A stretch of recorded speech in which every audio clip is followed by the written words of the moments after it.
All right, welcome back everyone. Again, I'm Kevin Morris, moderating the live webinar here today.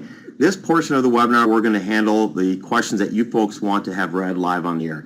So I get here, you've already met Danielle, so I'm with you now. We're going to ask you to type in your questions that you'd like to have read live on the air. The way you can do that is in the Q&A pod, the same box at the bottom of the screen there. You've been typing in your questions all throughout the webinar. If you put the word live, L-I-V-E, in front of your question, we'll have that routed through our production team. It'll be available to us, and we will read your question live on the air where Danielle and I can answer it.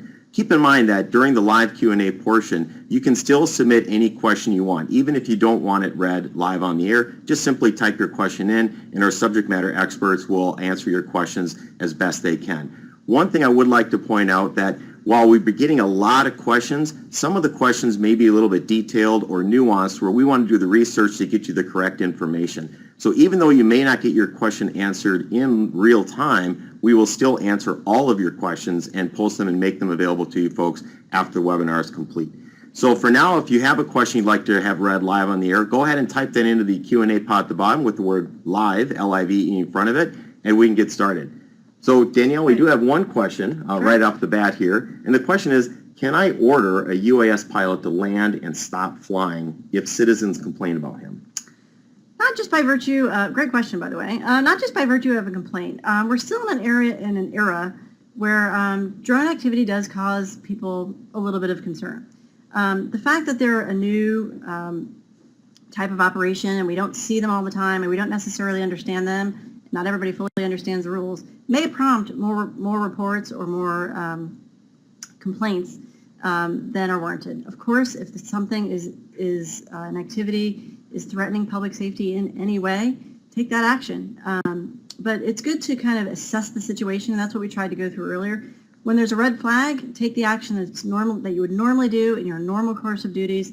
Just because it's a drone doesn't mean it's any different than any other threat to public safety. That's the main concern here, is public safety. If it's threatening public safety, take the action. All right, great.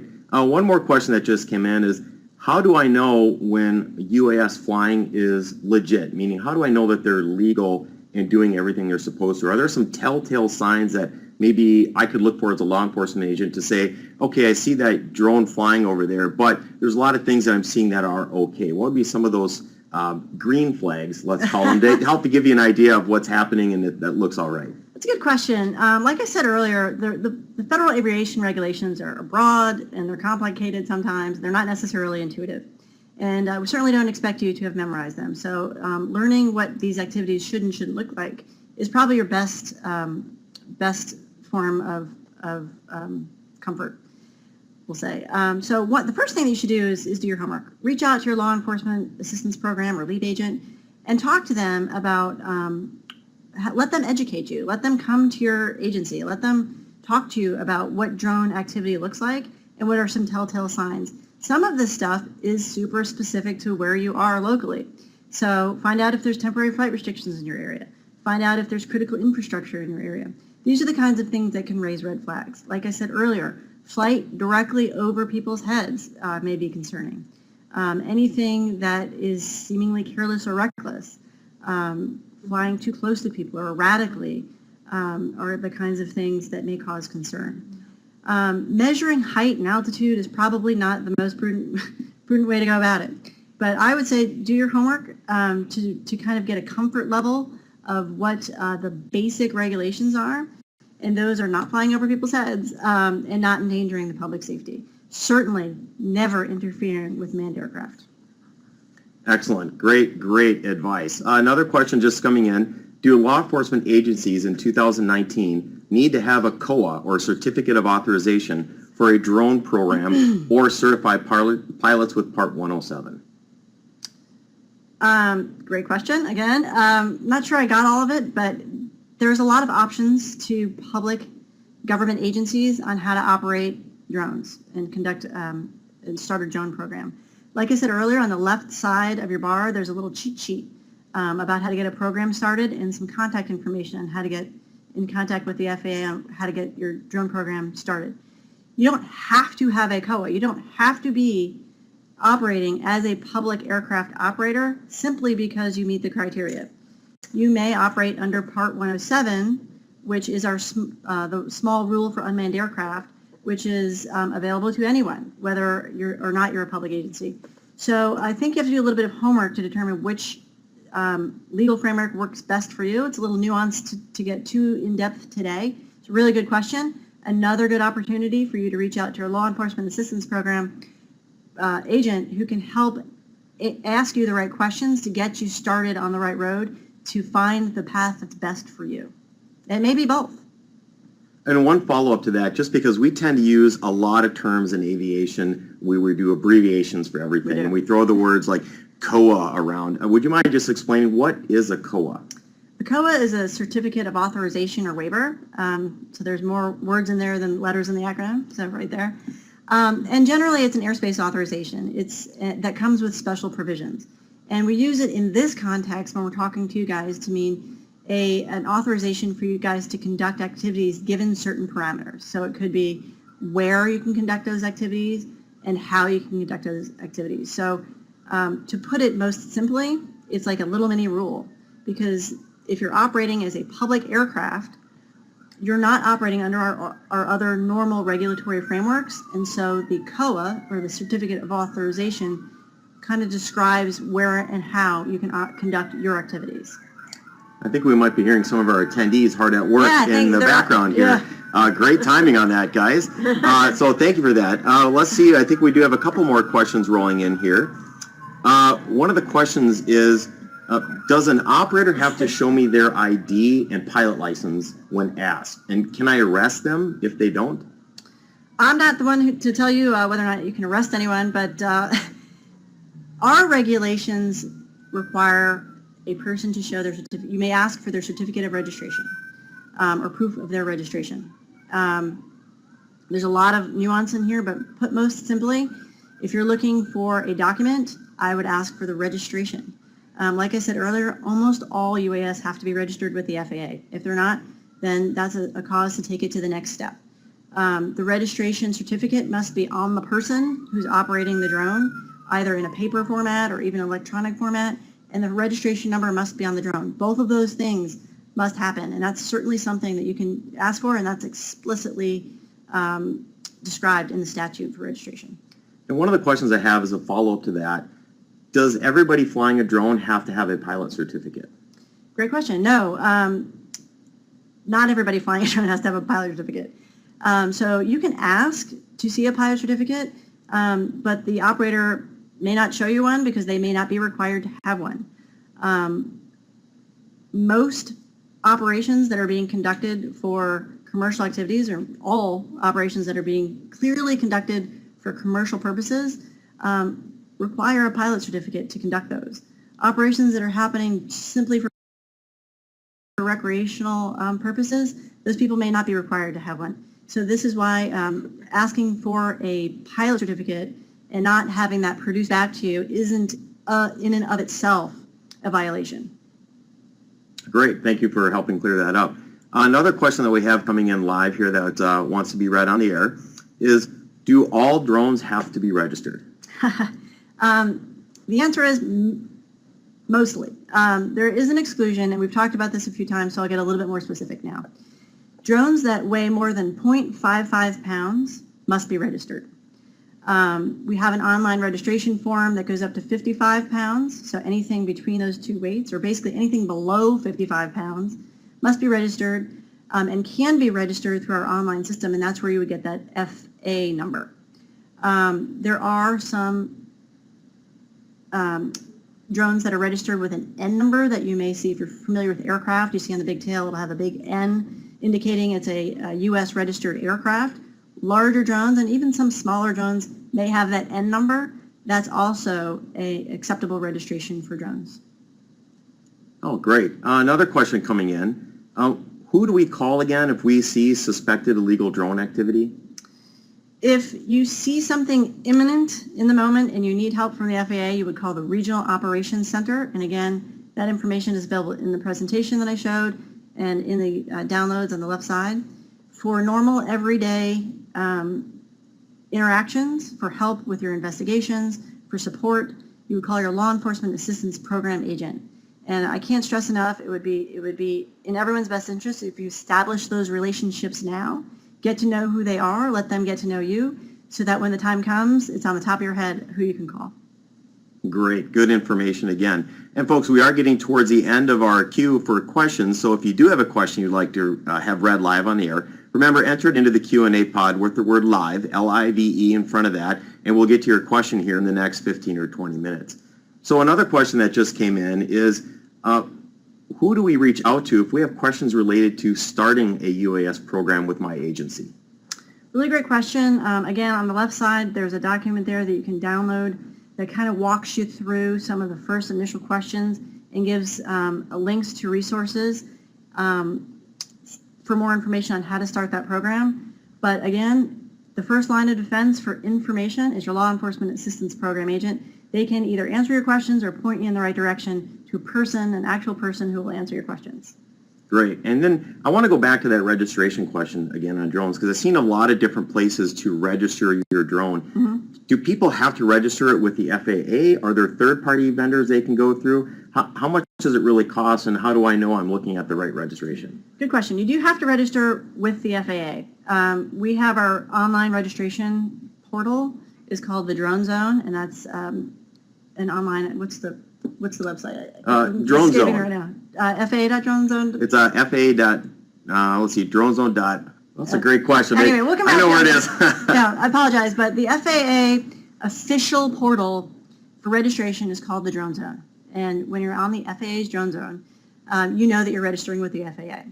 The cost for registration is $5 per aircraft. There's some nuance in there. If you're a commercial operator, you have to register each aircraft individually, and those aircraft, those registrations are $5 and they're good for 3 years. There are some third-party vendors who are purporting to help be consultants through the registration process, and they're charging extra fees. Whether or not you end up being registered actually with the FAA through those, we can't say. Those are not FAA entities or partners with us at all. The only way to ensure that you've done the proper registration is going to the Drone Zone. Now, the registration is simple enough where you wouldn't ever need a consultant to help you. You can get through that in a matter of minutes. It's very simple and inexpensive. So if you see something that makes it anything other than that, it's probably not a legitimate source. Great. And that website is faa.dronezone.faa.gov. And I'll say that one more time because it's a little bit, faa.dronezone.faa.gov. Another question just came in. It said, could you please clarify registered drones may have N numbers versus FA numbers? The operator to legitimately register the drone. So are both numbers okay, or what's the difference between an N and an FA number? Okay, yeah, good question. The short answer is yes, both numbers are okay. There are 2 registration regulations within the FAA. The traditional way of registering aircraft is a paper process, and it's a little bit laborious, and it was really built for registering manned aircraft. One at a time, and it asks for a different set of information than really made sense for a lot of small unmanned aircraft. So the FAA came out with a new means of registration for small UAS that are below 0.55 pounds. And that's where you go to the Drone Zone and you can register your small UAS below 55 pounds. And that system will generate an FA number. There's no difference from your perspective between an N number and an FA number in terms of what it means, other than it's registered and it's just registered through a different administrative process. Great. Thank you for clarifying that. I think that's a lot of confusion out there. Mm-hmm. So with this whole registration topic, if I understand you correctly, I really should only be paying $5 to register my drone. If I'm paying more than that, I'm probably going through a third-party vendor. Absolutely. Which is not necessarily required, up to the individual. So it would be up to the individual. If they want to go through a third-party vendor, they certainly could. But I would still caution, because we don't partner with any third-party vendors, there's no way to ensure that even if you give them the money and they register you, that you're actually registered with the FAA. So the only way to be sure that you have a legitimate registration is to go through the FAA's Drone Zone.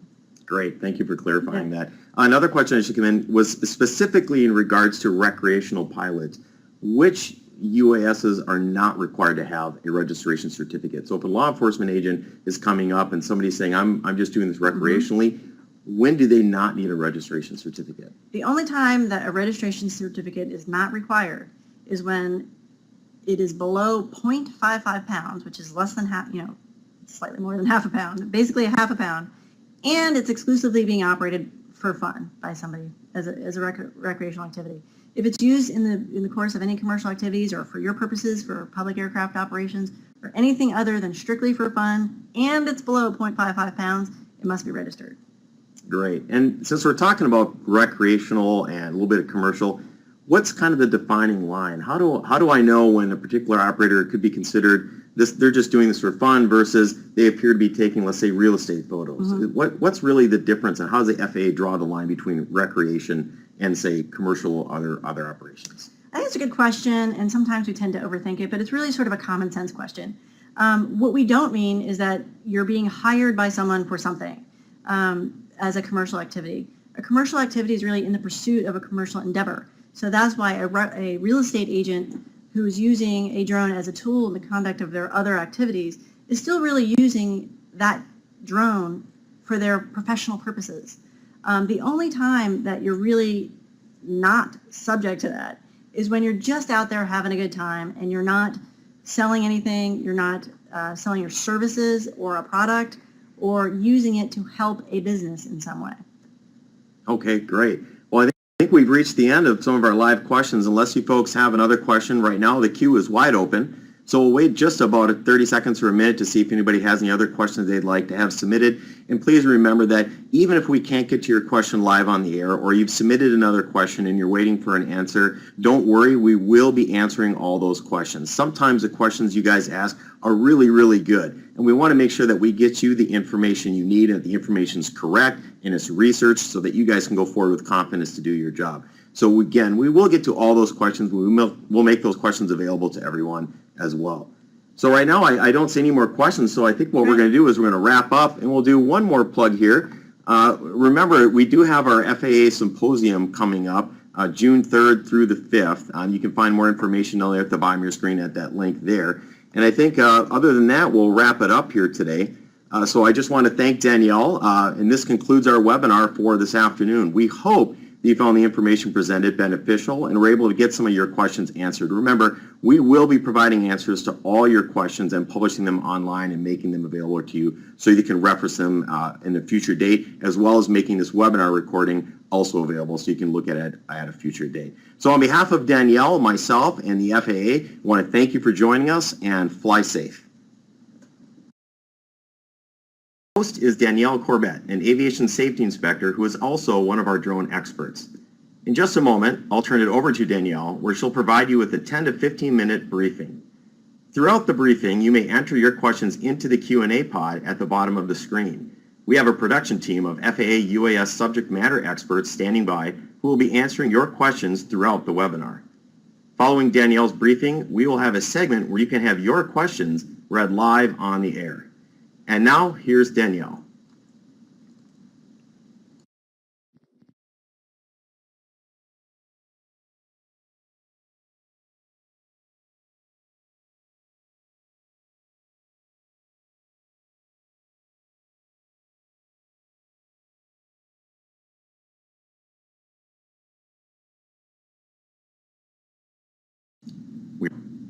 Thanks, Kevin.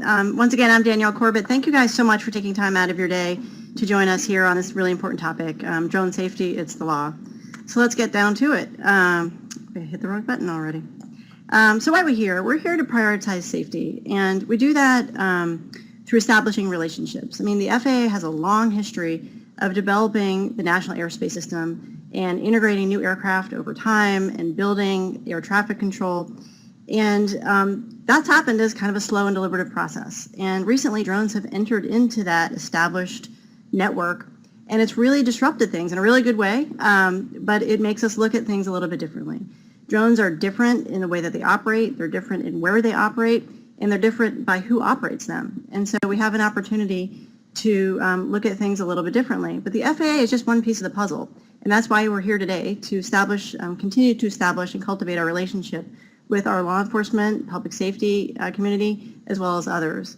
So drones are really cool. I mean, they've really changed our industry, and they've also changed other industries from agriculture to entertainment and everything in between. And they've also created brand new industries. And you can think about it that they've really done for aviation what the internet did for information. It's made it at scale, it's happened fast, and it's made it available to everyone. And so thank you for joining us here today as we kind of go through this activity together. But through it all, the FAA's main mission is to put safety first. And that's where we align. Public safety is in our wheelhouse, and it's what you guys do too. And we're going to talk about how we can work together as it relates to drones today. So the FAA, like I said, is just one piece of the puzzle. We do have inspectors, we have law enforcement assistance program agents located throughout the country, but generally we've always conducted surveillance activities near airports. Airplanes come in and out of airports, and with certificated operators that are bigger and people who we know where they are. Drones operate everywhere and by everybody, and so the FAA can't do it alone. And so thank you for joining us again today and for being our partner in helping to gather information and data about what's going on with drone activity out there. This is a two-way relationship. We do ask you guys to help us gather information in the field, but we also in turn provide support back to you in teaching you guys how to respond to drones and hopefully teaching you guys about anything that you need to know along the spectrum, including how to operate them for your operations. Today we're going to talk about enforcement investigation activities and how we can work together to that end. So throughout this webinar, we're going to talk about your authority, our authority, where it converges and aligns and sometimes converges, and how to handle a drone sighting or report in your area. So if you see a drone flying or somebody reports a drone activity to you, that's what we're going to talk about today, what you guys can do. And we'll talk a little bit about FAA penalties, and then of course, we'll answer your questions at the end, and we'll also be answering your questions throughout. So don't hold your question if you have it. So taking a quick step back, drones are aircraft, and this is a hard concept to kind of get your mind around. They're available everywhere and pretty inexpensively.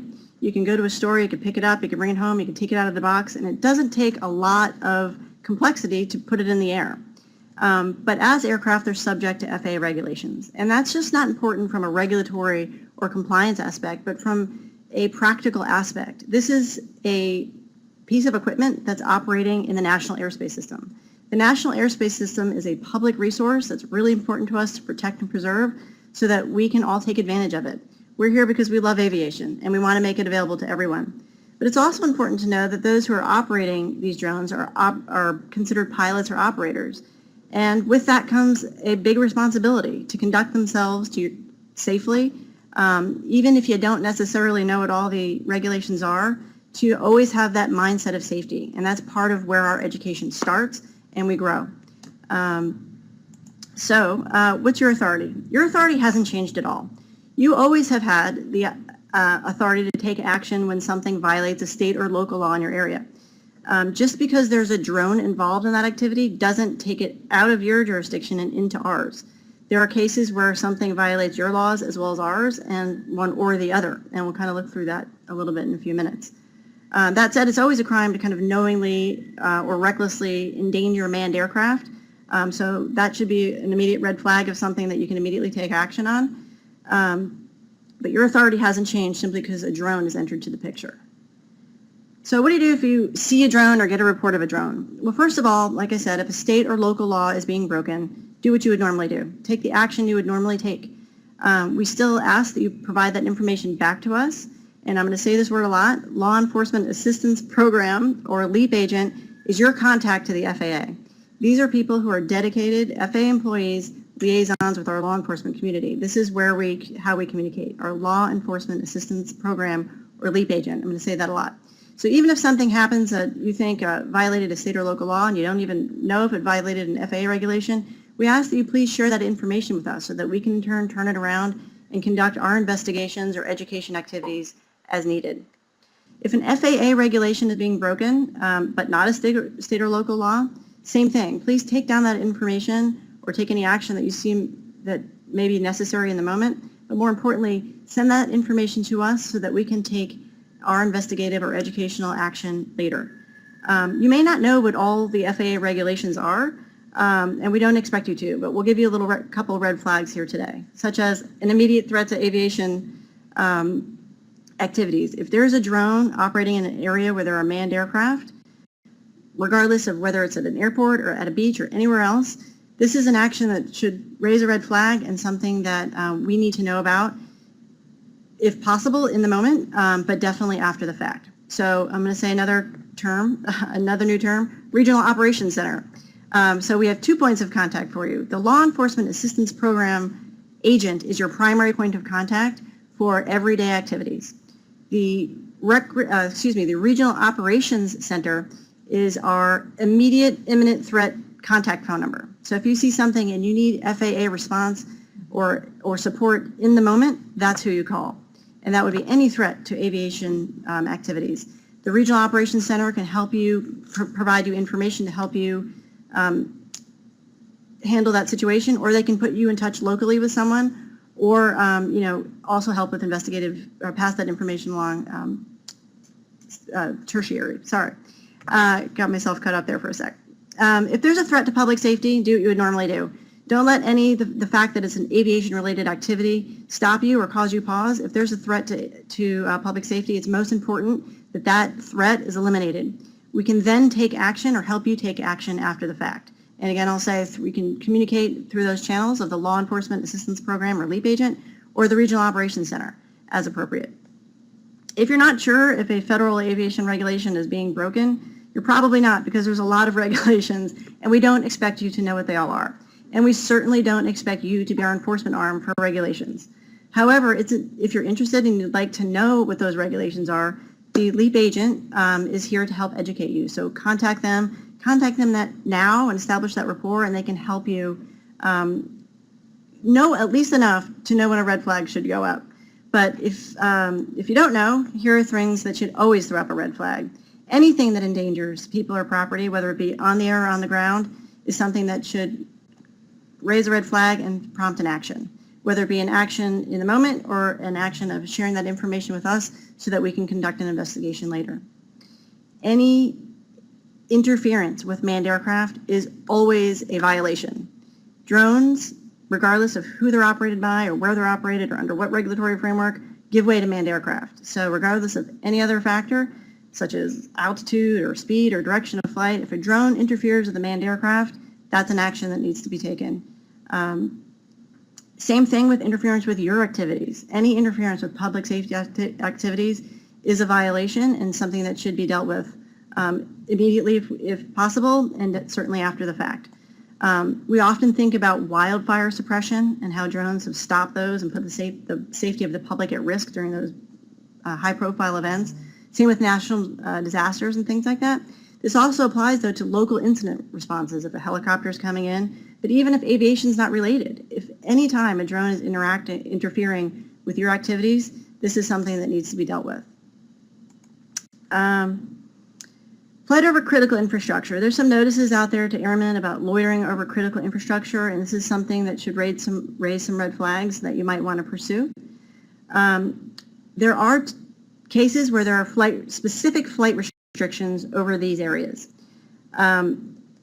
In your jurisdiction, you can kind of start looking at that now to determine if there is a flight restriction of some kind over certain areas in your jurisdiction.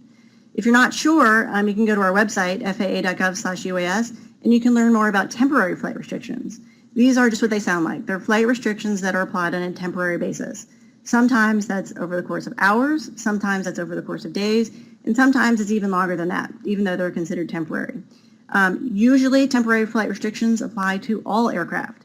So you'll see these over large sporting events like NFL football games and Major League Baseball games and things like that. Certainly around presidential or other VIP movements. So these are things that are dynamic. So it's good to know what kinds of temporary flight restrictions there are, and that will prompt you to find out if there's one up in your area at any given time. Again, go to our website, faa.gov/UAS, to learn more about flight restrictions and to find links on how you can determine if there's one in your area. There are some flight restrictions that apply just to UAS. Generally, these are over military or other federal government locations that are of national security interest. Again, if you have a place like this in your area, check out if there's a flight restriction over that. Those are considered temporary, but on a more fixed basis. So this is something that you can do in advance of a drone sighting or report. So what do you do like when you're on the scene, and what information can you collect? Well, the first thing that you can do is ask for a drone registration. Drone registration is required for pretty much all UAS, with very limited exclusions for very, very, very small drones. Most drones must be registered, and so this gives us a point of reference to start a education or a investigation. So if you find an operator who you need to talk to and you want to establish a report, they should have their registration with them. They must have their registration with them in two ways. One, the registration form, either in paper or electronic format, and two, the drone itself must be marked with a registration number. Sorry, I got distracted there for a second. So if you find a drone that's been abandoned or crashed or lost, the registration number must be marked on the outside of that drone. You'll know if it is, you'll see a marking of some kind that starts with an FA number. That's your indication that this is the FAA registration number. And it's important that you know the distinction between the registration number and the serial number.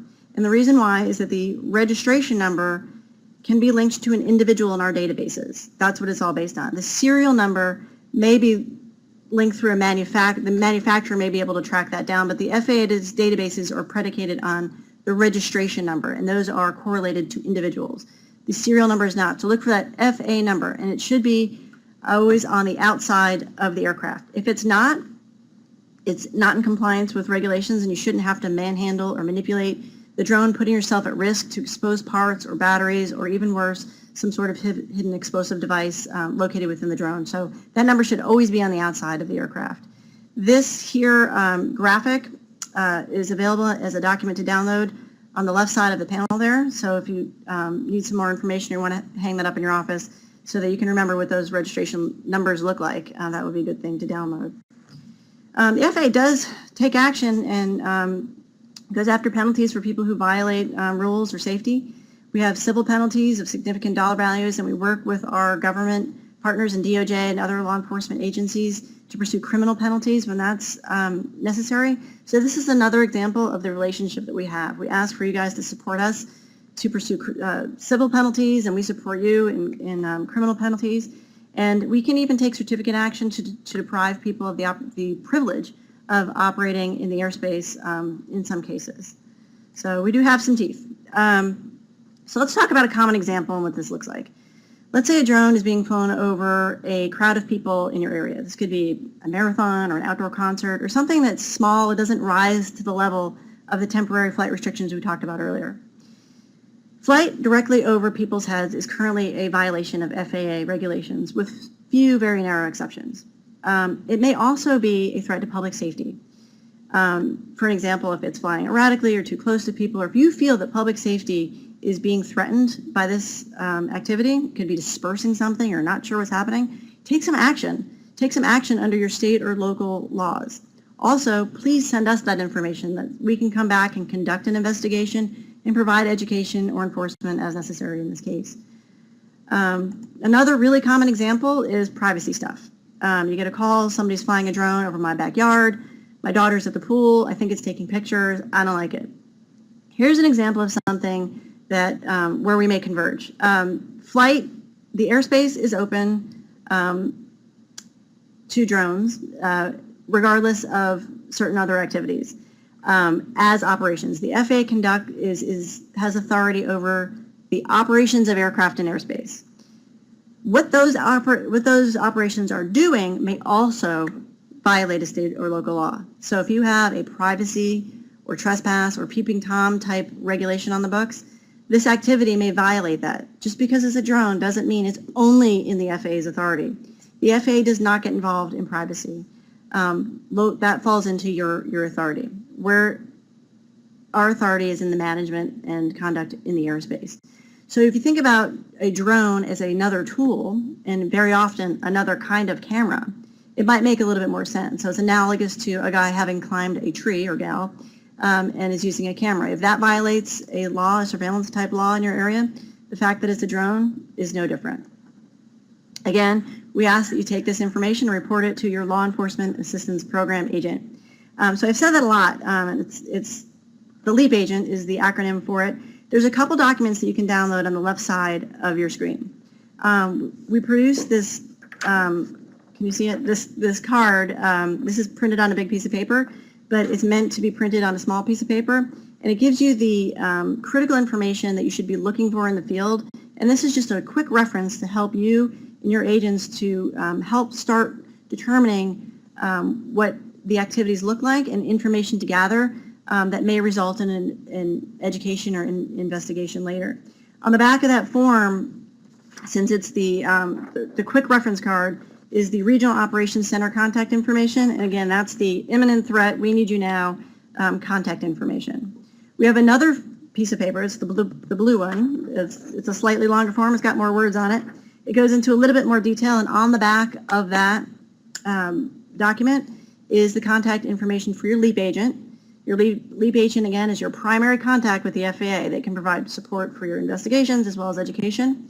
And also on that back of that form is the contact information for the Regional Operations Centers, which are your imminent threat contacts. But here it is again, so you can take a picture. We're going to make sure that you have this information. You can take a picture of this slide, or this information, again, will be posted online. You can see that the Law Enforcement Assistance Program agents, or the LEAP agents, are spread throughout the country. These contacts represent individuals, so we don't have a ton of them, but these individuals can provide a lot of service to you, and they have, again, the whole FAA as a resource to provide you what you need. If you want education for your staff, these guys can set it up. I think I came offline here for a sec, but the next slide is the contact information for the Regional Operations Centers. Again, they are regional. These things are open 24 hours a day. They can provide you, we're on the wrong slide there. This is the Regional Operations Centers. They're open 24/7. These are the ones to call something imminent. I need help or support right now, especially if there's a threat to aviation operations. These are the guys that you call. That said, don't stop what you're doing to call the FAA. If you can take action to eliminate the threat, and then call the FAA. And no matter what the scale, we still ask that you share that information with us, because the more information we have, the better we can educate our community and the better we can understand what's happening out in the field. And you guys are in the best position to do that, and we thank you for that.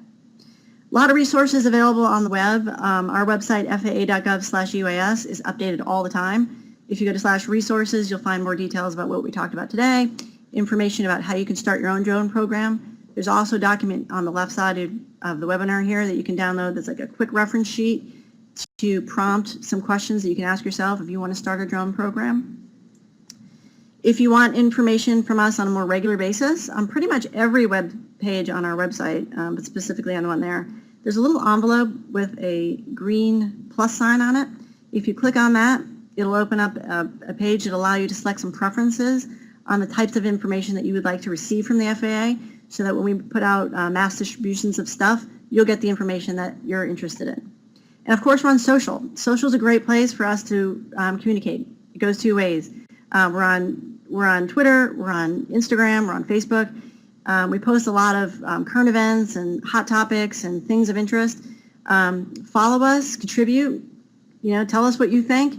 If we post something that you think is great, or even not great, or of interest to your colleagues, share it. This is how we create a community, and then this is how we create that safety culture. The more information we have, the better. Same thing with this webinar. If you like what you see today, we'll post it online. Share it with your friends. Share it with your colleagues. We do have some other really cool things that we have available to you guys. We produced a video called Drone Enforcement.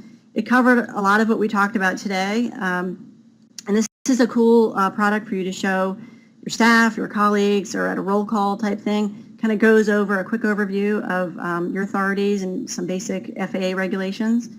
DOJ also produced a really nice video that talks about how to handle drone sightings in the field. Both of these videos are available on YouTube. And this presentation will be available on YouTube and at this link here. So we try to hit you where you are. If you like paper, we have paper. If you like videos, we have videos. If you like social, we have social. Keep in touch with us. Tell us what you want. Tell us what you need. And we're trying to do the same for you. And the more we create a partnership and the more information we share, the better we all are. One last plug, we have an FAA symposium. This is something that the FAA does in conjunction with an industry organization. is coming up this June in Baltimore. And this is really more of a broad scale event that has all facets of industry. It's got about 1,000 participants we did last year. So it's not specific to government or law enforcement type operations, but those topics will be covered. But they'll also talk about new technologies and also very specific things on how to conduct operations.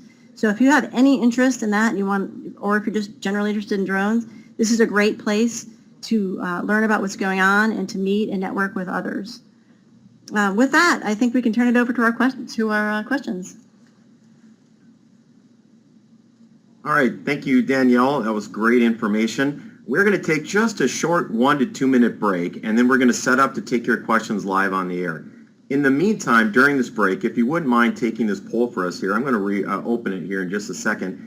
But we want to know, if you found this webinar valuable, which topic would you like to see addressed in our next webinar? So as we get set up to take your questions live on the air here, please just take a moment and submit your vote there to help us out so we can get the correct information to you and information that's also important to you. So we'll be back in just about a minute.